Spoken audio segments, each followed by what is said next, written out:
müəyyən xəstəliklərin, xüsusilə revmatizmin kəskinləşən dövrüdür. Xüsusilə uşaqlarda, məktəb uşaqlarından xeyli uşaqlarda oynaqda deyir, ağrılar hiss edirik və oynaqda ağrı hiss edən adamların hamısı bir mənalı şəkildə, xüsusilə körpə uşaqlarda, onlar mütləq nə etməlidirlər?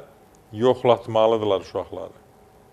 Uşaqları yoxlatmalıdırlar və nəyini yoxlatmalıdırlar? Revmat testlərini yoxlatmalıdırlar, revmatizmə görə yoxlamalıdırlar.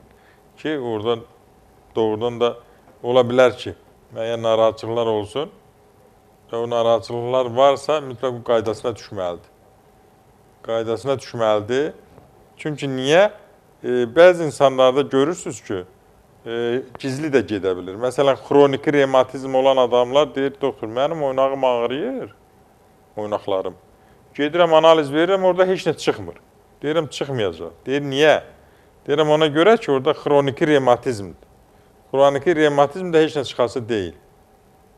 Və ona görə də siz bir mənalı şəkildə nə etməlisiniz?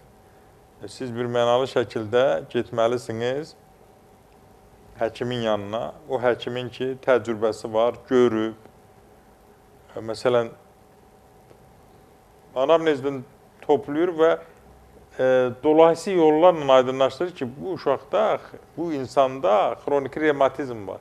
Baxmayaraq ki, analiz göstərmir. Və müalicə edir, normal effekt alır. Təbii ki.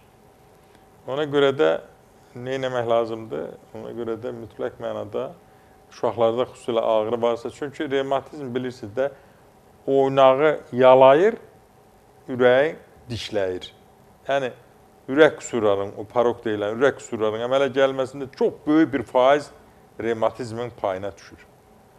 Xüsusilə də o uşaqlar, o adamlar nəm yerdən qaçmalıdırlar, onların ayaqqabıları quru olmalıdır, yəni yağış olanda deyirəm, nəm oldusa tez dəyişməlidirlər.